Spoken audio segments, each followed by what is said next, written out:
सबसे पहले भोजपुरी गाना सुनने के लिए साहनी रिकॉर्डिंग स्टूडियो के सब्सक्राइब करें और बेल आइकन को दबाना ना भूलें। Music by Ram Sahni recording studio Tambuhi road, mobile number 9872774038।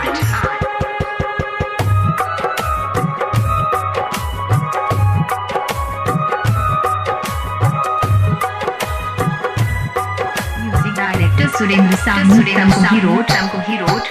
खाली हाथ आइल बाड़ा, खाली हाथ जइबा, धन दौलत कुछु लेके नहीं जइबा, जिंदगी हो जाई वीरान रे बबुआ।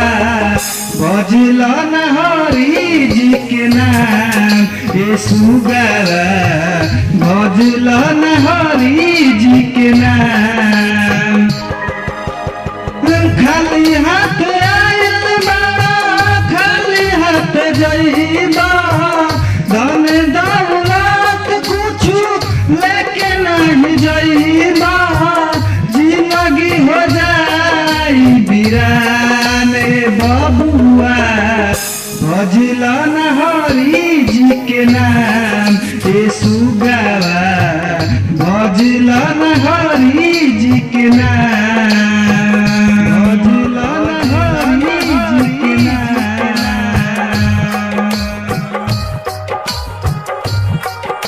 Sahni recording studio Tambuhi road, mobile number 9872774038।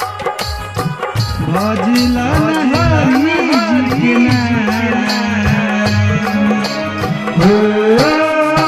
माटिए के देहिया माटिए मिल जई है, धन दौलत कुछु काम ही नहीं है,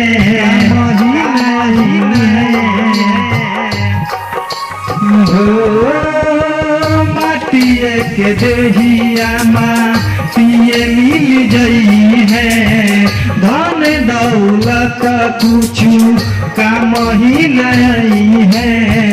खोर खोर के तोहके सोभे जलाई है, खोर खोर के तोहके सोभे जलाई है, केहू न आई तोहर कामे बबुआ।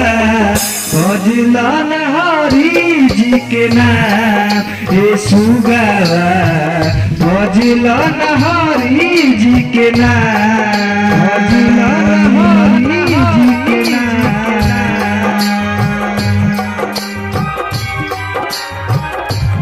Sahni recording studio Tambuhi road, mobile number 9872774038। बजल न हरि जी के नाम। माया के जाल में तू तो फंस गईला, सुख के दाना बाबू कबहू न खइला, कबहू न खइला। माया के जाल में तू तो फंस गईला, सुख के दाना बाबू कबहू न खइला।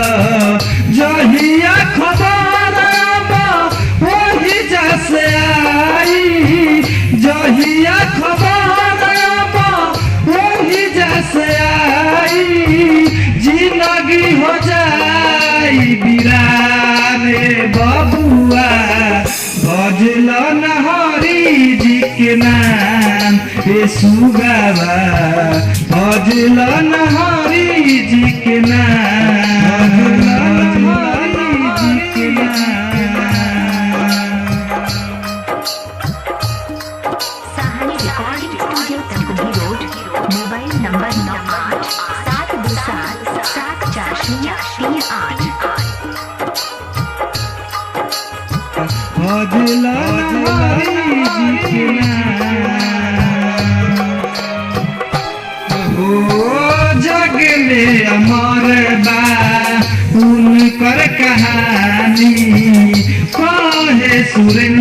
सहनी वेद के जुबानी, वेद के जुबानी हो जग में अमर बा उन पर कहानी, कहे सुरेंद्र सहनी वेद के जुबानी। उनके शरण में सब सुख पैबा, उनके शरण में सब सुख पैबा। काजय बकासिया मथुरा ए बबुआ, भजलन हरि जी के नाम ए सुगावा, भजलन हरि जी के नाम। खाली हाथ आइल बा खाली हाथ जइबा, धन दौलत कुछु लेके नहीं जइबा। जिंदगी हो जाई वीरान ए बबुआ, भजलन हरि जी के नाम ए सुगावा, भजलन हरि जी के नाम ए बबुआ, भजलन हरि जी के नाम ए सुगावा, भजलन हरि जी के नाम।